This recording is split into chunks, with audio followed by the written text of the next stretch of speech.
Picture a power plant you could put on the back of a truck. Not a field of them, not a giant dome you can see from space. A single steel can, about the size of a shipping container, that can quietly power tens of thousands of homes for years without stopping to refuel. It sounds like science fiction, but companies are building exactly this right now. So how do you shrink a nuclear reactor down to something you could park in a lot? And why would that be safer, not scarier, than the giant ones we already have? First, the thing every reactor actually does. It doesn't burn anything. It makes heat by splitting atoms. Deep inside is a metal called uranium, and one special kind of uranium atom is unstable. It's like a marble balanced on the very tip of a hill. Give it the tiniest nudge and it splits in two, and that split releases a startling amount of energy plus a couple of tiny bullets called neutrons. That's it. That single event is the whole engine.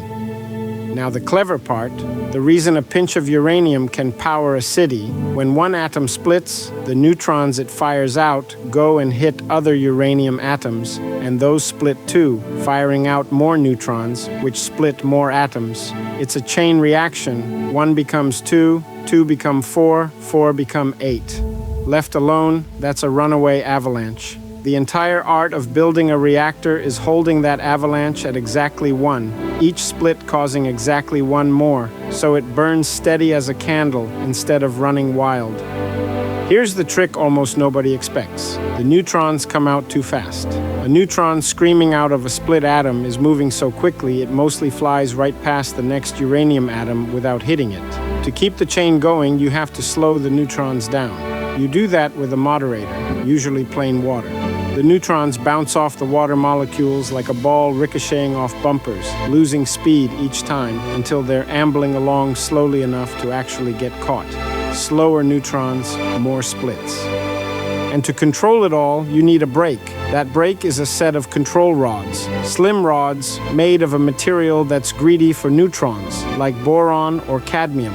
Lower them into the core, and they soak up the spare neutrons like a sponge, starving the chain reaction and turning the power down. Pull them out, and the reaction speeds back up. Push them all the way in, and the reactor shuts off. Rods in, calm down, rods out, ramp up. That's the throttle and the off switch in one. So now we have a controlled fire that makes heat, but no flame. What do we do with the heat? Exactly what a coal plant or a gas plant does with theirs. Boil water. The hot core heats water into high-pressure steam. The steam blasts through a turbine and spins it like a pinwheel in a gale, and the spinning turbine turns a generator that makes electricity. Every nuclear plant on Earth, for all its mystery, is ultimately a very sophisticated way to boil a kettle. Which raises the obvious question, if that's all it is, why are today's nuclear plants the size of a small town, take a decade to build, and cost billions? Because we build everyone as a giant, bespoke, one-off construction project, poured in concrete on site, custom from the ground up.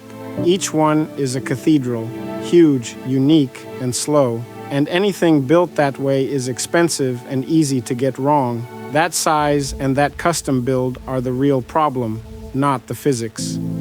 So, engineers flipped the whole idea. Instead of building one enormous reactor in the field, what if you built a small one in a factory, the same way we build cars or jet engines, and shipped it out finished? On an assembly line, you build the same unit over and over, so it gets cheaper, faster, and more reliable every time. You truck the sealed reactor to the site, drop it in, and if a town needs more power, you just add another one, like clicking another battery into place. That is the whole idea behind the shipping container reactor, and it has a name, a Small Modular Reactor, an SMR. Small because it makes a fraction of a giant plant's power. Modular because it's built in standardized modules in a factory and combined like building blocks. Reactor because inside it's doing the exact same steady chain reaction we just walked through, only in a package small enough to deliver on a truck. But shrinking it does something surprising. It makes the reactor safer, and here's the physics of why. In a giant reactor, if the cooling pumps ever fail, the core keeps making heat with nowhere for it to go, and that's how the worst accidents happen. A small reactor makes so much less heat. packed in a slim shape with lots of surface, that it can shed that leftover heat all by itself, straight into the surrounding water or air, with no pumps, no operators, no power needed.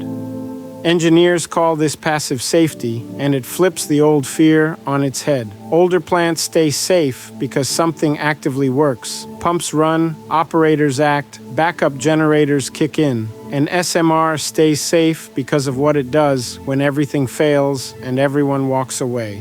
Cut all the power, abandon the building and the laws of physics, heat naturally spreading from hot to cold, cool it down on their own. It's called walk-away safe, and it's designed into the shape, not bolted on. The fuel gets an upgrade too. Some SMRs use tiny fuel pebbles where each speck of uranium is wrapped in layers of ceramic and carbon like an M&M with an incredibly tough shell. That shell is its own containment building, shrunk to the size of a poppy seed. It holds the radioactive bits inside, even at temperatures that would melt a normal fuel rod. This fuel is called TRISO, and it's built so the fuel itself can't melt down, no matter what the reactor around it does. Different designs cool the core in different ways. Some use ordinary pressurized water, like today's plants, but smaller. Some pump helium gas, which can run blistering hot and drive more efficient turbines. And some bathe the core in molten salt, liquid salt so stable that if things overheat, a frozen plug at the bottom simply melts, and the fuel drains into a tank where the chain reaction stops on its own. Water, gas, or salt, same reactor idea, different ways to carry the heat out safely. So why is all of this happening now, after decades of nuclear standing still? Two reasons. One, the world suddenly needs enormous amounts of steady, always-on, carbon-free electricity.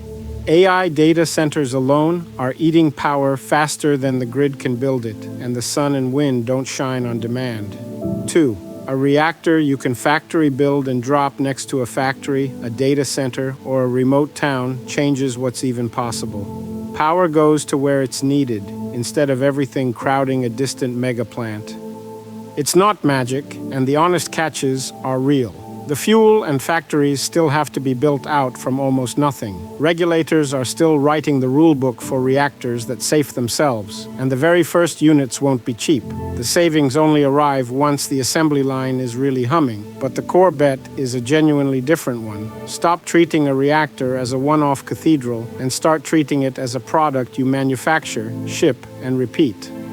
So the next time you picture nuclear power, don't picture the giant cooling towers on the horizon. Picture a sealed steel can the size of a shipping container, built on an assembly line, trucked to where the power is needed, cooling itself by the plain laws of physics if anyone ever walks away, quietly splitting atoms to boil water and spin a turbine. That's a small modular reactor. If that made it click, hit subscribe. A fresh teardown drops every single day.